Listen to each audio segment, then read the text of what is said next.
Here with the new head coach of the Green Bay Phoenix, Doug Gottlieb, Dougie G in the Tundra. First off, let's start there, man. You dubbed it the Tundra, life in the Tundra. How's everything going the first few months? It's awesome. The weather's like it's been, I've been told the weather's like it's been the last couple weeks, all year long. No, I'm kidding.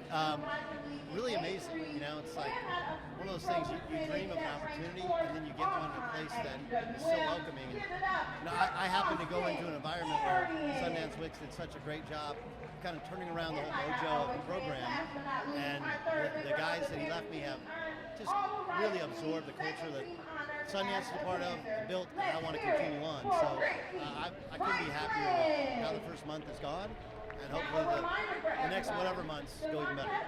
You've been around basketball a long time, Doug. I mean, you've seen how college hoops especially has evolved with NIL and transfer portal and constantly recruiting your own team, but also externally.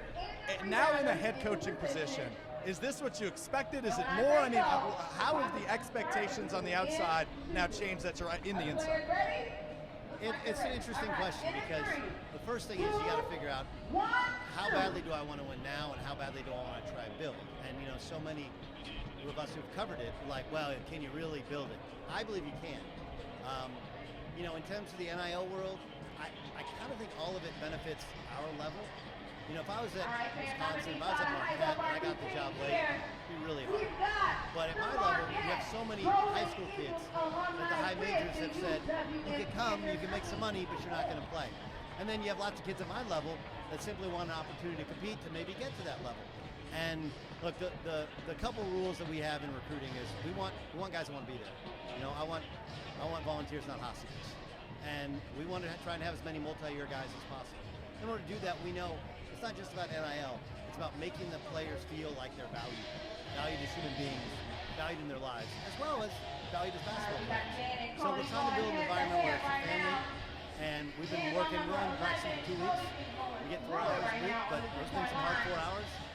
And we're trying to kind of change the tempo of how we play a little bit faster, play a little bit more wide open, get after people a little bit more defensively. But in terms of the landscape of the sport, it doesn't have as much of a play at our level yet. There's some schools in our league that do really well, and we'll have to compete with them. But I'm really happy with what we've got in short time. And in terms of NIL, it hasn't been nearly the factor that you think it would be, and that we're selling opportunity, not money. Right? It's an opportunity, and an opportunity to make money. Hopefully at Green Bay and maybe elsewhere. But in the meantime, all our guys want to be there, and they've shown incredible attitudes, and they've really become a family in short order. I don't want to get too futuristic. I want you to get to your first season. But when I hear you explain that, I wonder about turnover, right? If you're selling an opportunity and you guys exceed expectations like Green Bay did a year ago, do you worry about long-term roster construction? Are you going to have a lot of those four-year guys, or do you not anticipate that? Look, I have one senior, and he is really talented. We know he's gone. I have probably one or two others where we know going in that the expectations are if they do well enough, they can do a Noah Reynolds. But I want to keep as many of them as possible. I mean, you look at Purdue, that's what they did. UCLA 2 years ago, everybody in their program had started their career in their program. And that's why you're able to be successful. We want a high recidivist rate. So that's really my goal in terms of raising money for our foundation, raising money for NIL. It's not buying kids to bring them there. It's making sure they're well taken care of and they know they're going to stay. Food, their beds. You have athletes who want to be treated like high-level athletes. So that's what we're fighting for and working towards. And the great thing about it is I have a president who's on board with making it a great place to play and to live. I have an athletic director who's forward-thinking the exact same way. And so, yeah, I mean, obviously it's a concern. You don't want to have to rebuild your team and reteach basketball every year. And I think I'm building a base of guys that want to stay, that want to build together. And I think they're going to get better and better every year they stay. Doug, I love hearing about it. You're in Milwaukee. It's where you were born. Your pops was the coach here. I hear you talking a little trash to the Panthers when you got the mic at the Alumni Charity Challenge. But what's it like being back in the birthplace, an arch rival of the place your dad coached? That's got to be pretty surreal. It really is. I mean, there's a lot of different, on one court. Okay, so my brother recruited Ben Bruss.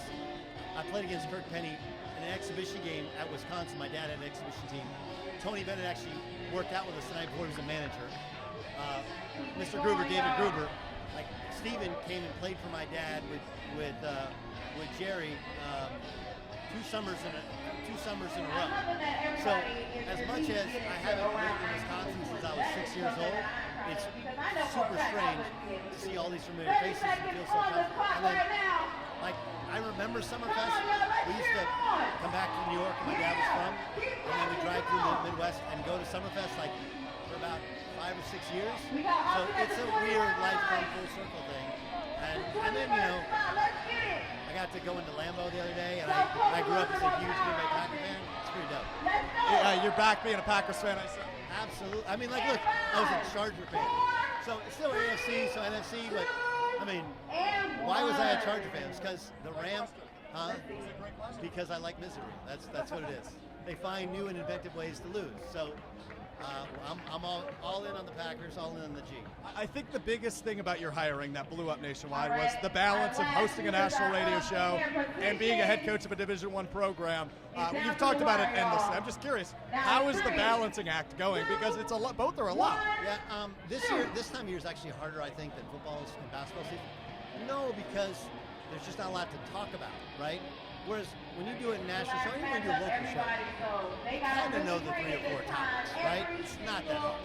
You know, you get up, you prep for it, talk to your producer, then you go to work, then you circle back, have a meeting on the phone, and then you get ready to work. So the rhythm of it I've gotten, but it's a little bit more gymnastics right now because it just hasn't, the NBA playoffs didn't give us a lot.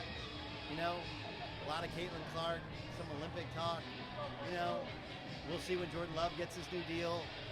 I mean, outside of that, there's just not a ton. Football season, like the rundown kind of speaks for itself. You know what you're doing. So the balance, the first week, I'm not going to lie to you, I was overwhelmed. The number of text messages, the job, I didn't have a full staff. I struggling to get my roster. You know, how many do I have? What do I need to go get? But now we got balance, now we got a team, now we got a staff. We're starting to work through everything, and the timing of it, the rhythm to it. Once you get the rhythm, it's pretty easy. I've been a multiple job guy. I'm sure you have as well. So, not my first rodeo. It's actually really good for me mentally because I say yes to everybody, say yes to everything. So this has made it so I have to say no. Hey, these are the hours I need to prep. These are the hours I need to do basketball. I may have a window in the afternoon. I hope you're sleeping. I sleep when I'm dead. I sleep when I'm dead. Appreciate you, bro. This is great.